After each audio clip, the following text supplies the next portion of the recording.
Bine v-am găsit, bine v-am regăsit, dragii mei din Zodia Săgetător, oriunde v-ați afla. Bine ați venit tuturor pe canalul meu Tarot Flori de Loto. Numele meu este Nina, pentru cei care nu mă cunosc, și ca de obicei mă bucur să vă alături atât pe dragii mei abonați, cum de asemenea și pe toți cei care sunteți poate pentru prima oară aici pe canal. Azi, așa cum am obișnuit, voi face o lectură temporală, fără limită de timp, o lectură pe care voi să o puteți urmări oricând doriți sau atunci când apare în viața voastră. Desigur, dragilor, nu uitați un lucru important, și anume faptul că voi dețineți liberul arbitru, așa că vă rog din suflet, fiind și o lectură generală, să luați decât acele mesaje care rezonează cu voi, iar restul lăsați-le să zboare în univers, pentru că sigur sunt pentru alte energii, pentru alte persoane care într-o mai mică sau mai mare măsură au o legătură cu Zodia Săgetător. Așa că, dragilor, toți cei care aveți soarele, luna, Venus, ascendentul sau oricare alt aspect astral important pentru voi din harta voastră natală și care are legătură, desigur, cu Zodia Săgetător, atunci această lectură este de asemenea și pentru voi. Zise toate acestea, haideți să începem și să vedem așa o vedere de ansamblu asupra situațiilor cu care vă confruntați în acest moment și ce urmează să vină. Și haideți să vedem ce vine pentru dragii mei din Săgetător sau care au orice altă legătură cu această zodie. Ce vine în perioada imediat următoare pentru voi.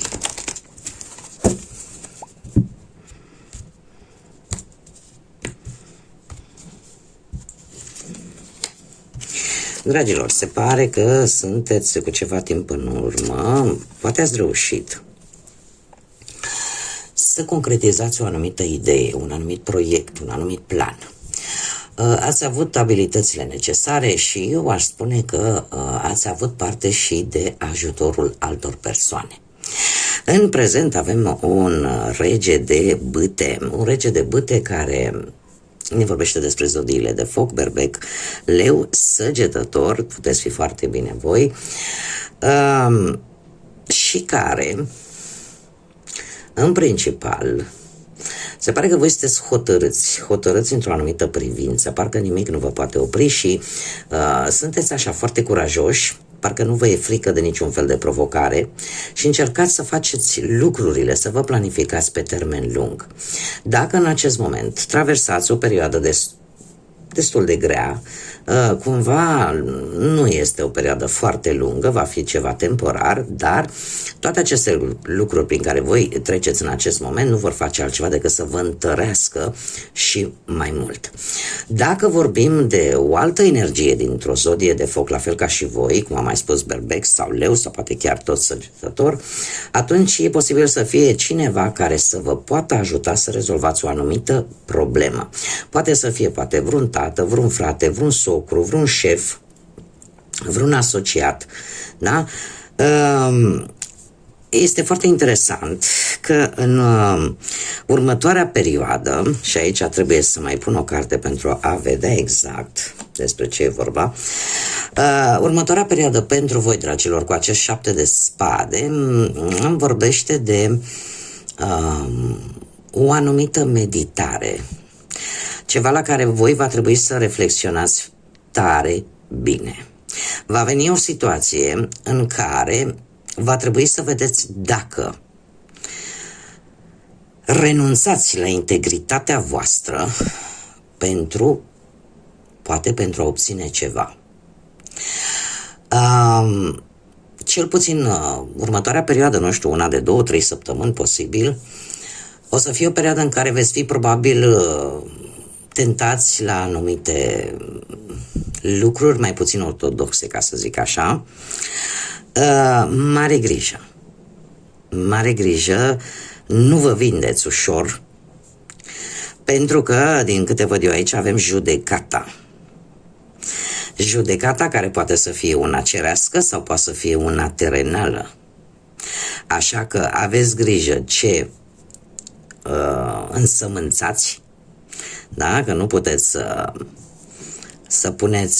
să plantați grâu și să culegeți porumb. Ceea ce voi veți face în următoarea perioadă va fi veți avea rezultatele cât de curând. Dar indicat ar fi să nu vă vindeți ușor și să nu renunțați la integritatea voastră. Mai ales că e posibil să aveți pe lângă voi persoane care deja poate odată și-au pierdut, voi v-ați pierdut încrederea în aceste persoane. Nu cădeți în aceeași capcană în care ați mai căzut probabil în trecut referitor la aceste persoane. Vine mai mult cu atenționare următoarea perioadă pentru voi. Haideți să vedem ce ne spune și tarotul pădurii mistice pentru voi, dragii mei, din Săgetători sau orice altă legătură o puteți avea cu această zodie. Ce vine pentru voi în următoarea perioadă de când voi urmăriți această lectură?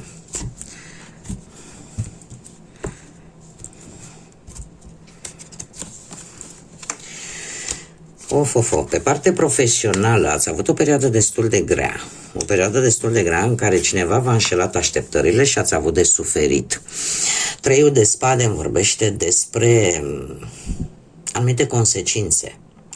Anumite alegeri nu foarte inspirate pe care le-ați făcut în ceea ce privește viața voastră profesională, cariera voastră, munca, da? Și aceste consecințe, aceste alegeri mai puțin inspirate nu au făcut altceva decât să vă aducă așa o durere emoțională și o stare de singurătate, aș spune. În prezent avem Marea Preoteasă și e foarte interesant că avem două arcane majore, imediat vi le comentez. Apare, nu știu, pentru unii dintre voi apare implicarea unor zodii de apă în mare parte. Ar putea fi foarte bine. Avem și zodia Scorpion, dar avem și zodia Pești.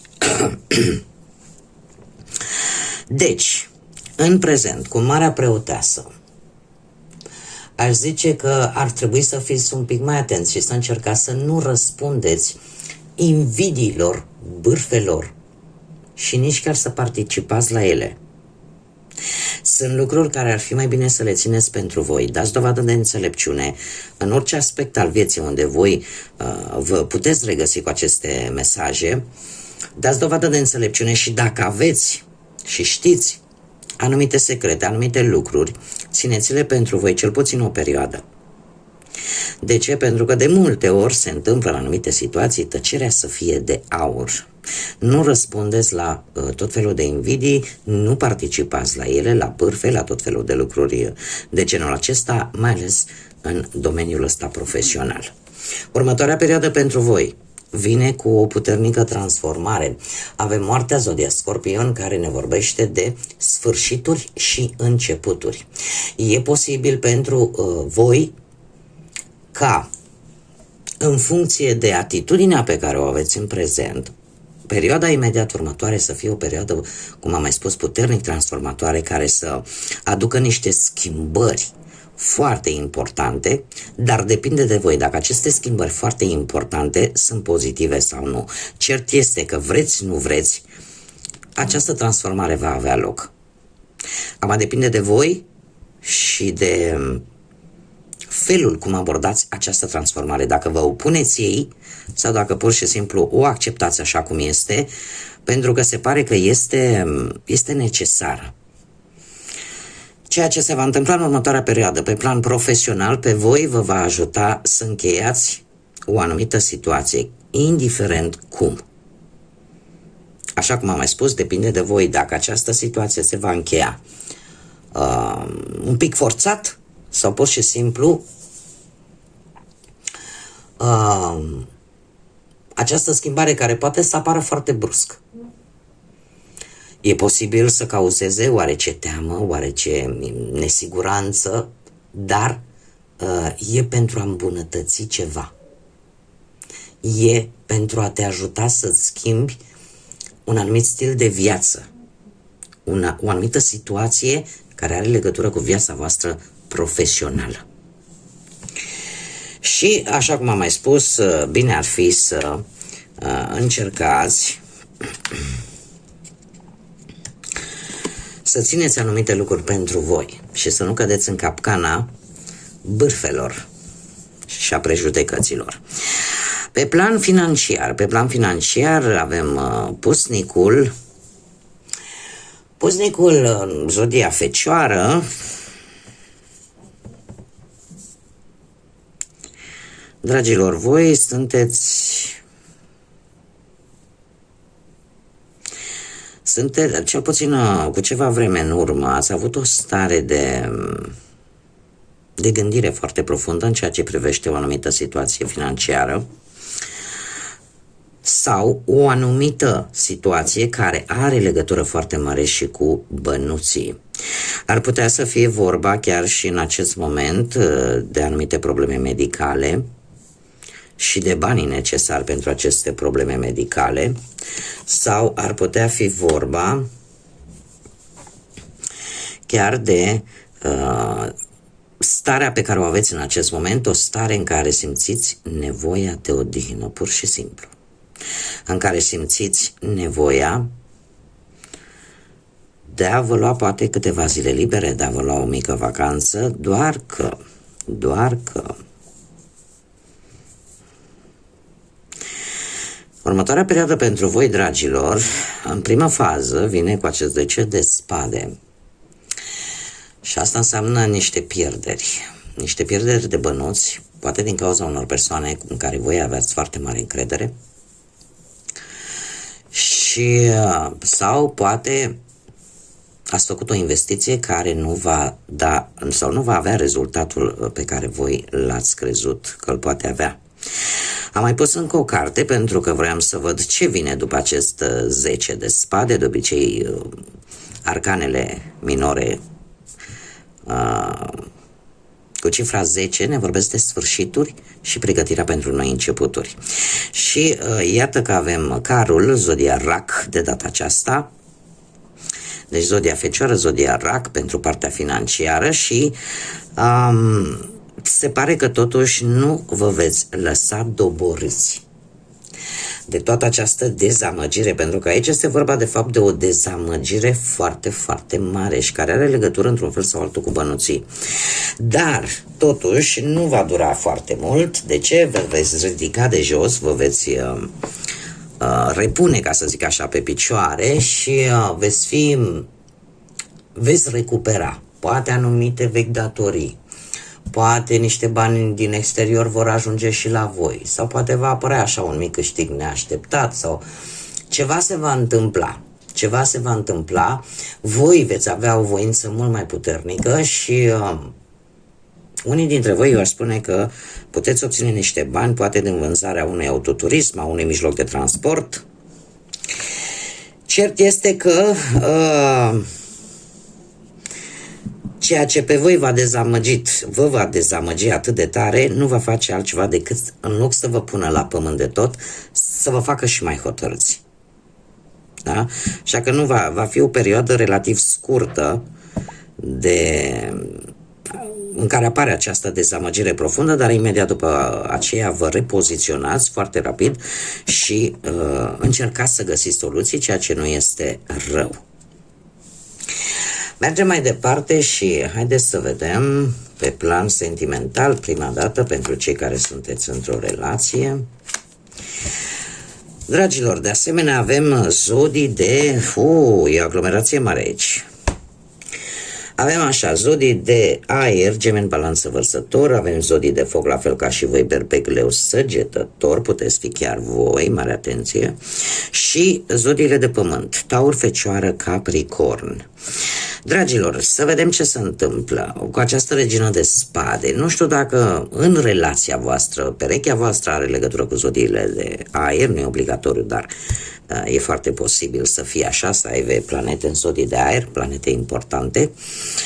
Dar această regină de spade ne vorbește de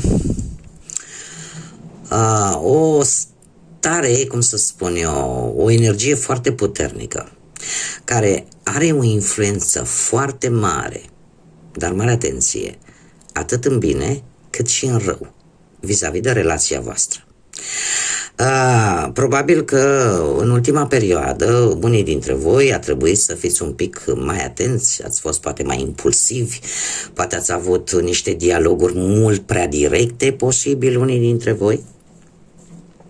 Dacă nu apare interferența acestei energii, iar în prezent voi, nu știu, intuiția îmi spune că voi sunteți acest paș de bâte, voi aveți, nu știu, simțiți cel puțin din punct de vedere relațional, sentimental, simțiți așa că sunteți din nou tineri, chiar dacă poate ați trecut deja de prima tinerețe. Există o energie foarte puternică. De ce se întâmplă lucrul acesta? Pentru că e posibil ca unii dintre voi să faceți o descoperire importantă care are legătură cu relația voastră și care îți schimbă pur și simplu viața într-un mod pozitiv și în felul acesta îți schimbă poate și relația sentimentală pe care voi o aveți. Cumva ori afli cum trebuie să acționezi, ce trebuie să faci sau pur și simplu îți vine o veste, o confirmare într-un fel sau altul că ceea ce tu faci este ok, este bine. Dar în acest moment voi aveți o energie tare, tare, aș zice și ușor copilărească, dar sunteți foarte vivace, sunteți foarte, nu știu, poate perechea voastră vine cu o veste bună, de ce nu? Poate vis-a-vis de o călătorie în doi sau poate că unii dintre voi ați descoperit ceva important și care are legătură cu relația voastră sentimentală, iar lucrul ăla vă dă așa o energie debordantă. Următoarea perioadă pentru voi, dragilor, vine cu acest cavaler de monede. Lucrurile se vor mișca în relația voastră. Nu știu dacă există aici o influență. E posibil ca cineva dintr-o zodie de pământ, Taur, Fecioară sau Capricorn, să vrea să iasă dintr-un anumit joc, dintr-o anumită situație. Acum, rămâne la latitudinea voastră. Eu aș spune în felul următor. Ceva se întâmplă în relația voastră și cineva va rămâne în trecut, iar cineva va pleca.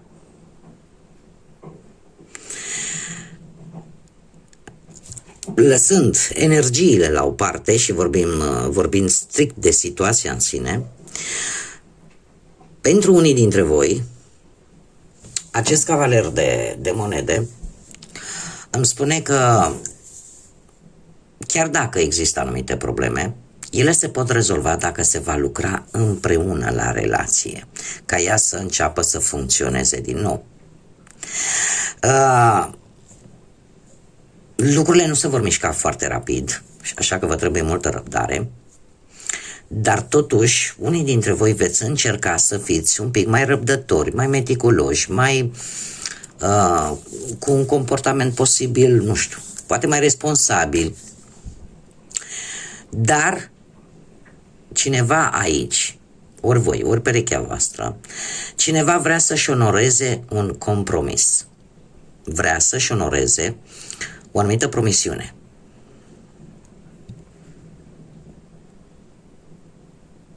Iar pentru asta, dar încă e nevoie de un pic de timp. Cei care sunteți singuri poate în urma unui divorț, a unei separări, a unei, din păcate, a văduviei, poate, sau simplul fapt că nu ați reușit să găsiți pe nimeni. Dragilor, dragi, cu ceva timp în urmă, avem un as de bâte, cu ceva timp în urmă aș spune că ați făcut un prim pas. Ați făcut un prim pas în fața cuiva. Cineva v-a atras. Și v-a atras în primul rând din punct de vedere fizic. Deci a existat o atracție, o chimie între voi și încă o persoană. Este foarte interesant, aici apare zodia voastră, moderația este reprezentată de către zodia Săgetător și aș putea să zic că în acest moment sunteți destul de echilibrați în gândire, în felul în care vedeți lucrurile, în felul în care simțiți și cumva încercați să găsiți acea cale de mijloc, să găsiți acea răbdare și acea capacitate de a te adapta la această nouă situație. E posibil ca unii dintre voi chiar în acest moment să ajungă prin, nu știu, locații noi, să ajungă în situații noi, cu persoane noi și eu aș zice că sunteți foarte doritori să aveți totuși pe cineva lângă voi. Cred că și faptul că aveți această atracție fizică vis-a-vis de cineva și probabil că era ceva ce vă lipsea, cumva v-a echilibrat ceea ce simțea sufletul vostru cu ceea ce vă cere propriul corp. Următoarea perioadă pentru voi vine cu un nou început în care voi sunteți dispuși să vă asumați un compromis, să vă asumați un anumit risc în ceea ce privește viața voastră sentimentală și lucrul ăsta, eu aș zice mai degrabă să vă asumați riscul de a începe ceva cu totul nou, cu altă persoană, cu totul nouă, chiar dacă încă nu puteți voi să promiteți marea cosare. Dar faptul că faceți acest pas și vreți să începeți ceva nou, este deja un început promițător. Acum, haideți să vedem ce ne spune oracolul pădurii mistice, da? Mergem în tandem. Opa! Și avem două mesaje. Să stai în adevăr. Fii real. Necesitatea de validare din partea celorlalți este o iluzie. Nu ești responsabil de ceea ce ceilalți percep vis-a-vis de tine. Dar este responsabilitatea ta să fii real cu tine însuți. Să fii adevărat cu tine însuți. Este un îndemn de a, în primul rând, de a nu te minți pe tine și un aspect de asemenea foarte important, nu trebuie neapărat să obținem aprobarea altora pentru felul în care noi gândim, pentru felul în care noi acționăm sau pentru felul în care noi vedem viața. Este o chestie care trebuie pur și simplu să fie legată strict de noi și nu neapărat și de ceilalți. Tocmai de aceea ți se sugerează rămâi real cu tine însuți.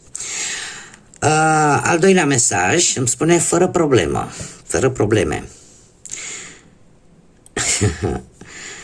Asta nu înseamnă că nu vei avea zbucium, că nu vei avea lupte peste care ar trebui să treci. Dar ar trebui ar trebui să lucrezi spate, unii dintre voi, mare atenție, la ego-ul vostru, la mândria voastră și să privești imaginar cel puțin acele ziduri care te închistează, care te închid, cum se dărâmă. Și dacă ai reușit să faci acest lucru, deja ești câștigat. Sau deja poți câștiga. Este de fapt ideea generală de a nu renunța niciodată, și de a spune sunt mai puternic decât par, sunt mai puternic decât văd ceilalți. Pot mai mult de atât. Iar practica asta te ajută poate chiar și la autoestimă, dacă unii dintre voi aveți o proastă autoestimă, o proastă părere despre voi înșivă. Lucrul ăsta, de fapt, îți dă putere și te face să crezi și că ești într-adevăr mai puternic decât poate nici tu nu credeai. Bun, dragii mei, cam atât am avut pentru voi. Eu vă mulțumesc din suflet pentru atenție, pentru prezența voastră și pentru toate lucrurile frumoase. Iar până data viitoare, când ne vom reîntâlni la o nouă lectură, eu vă doresc tot binele din lume, să aveți parte de multă energie pozitivă și numai de lucruri bune. Așa că până la o nouă lectură, ca de obicei, să fiți iubiți, dragilor.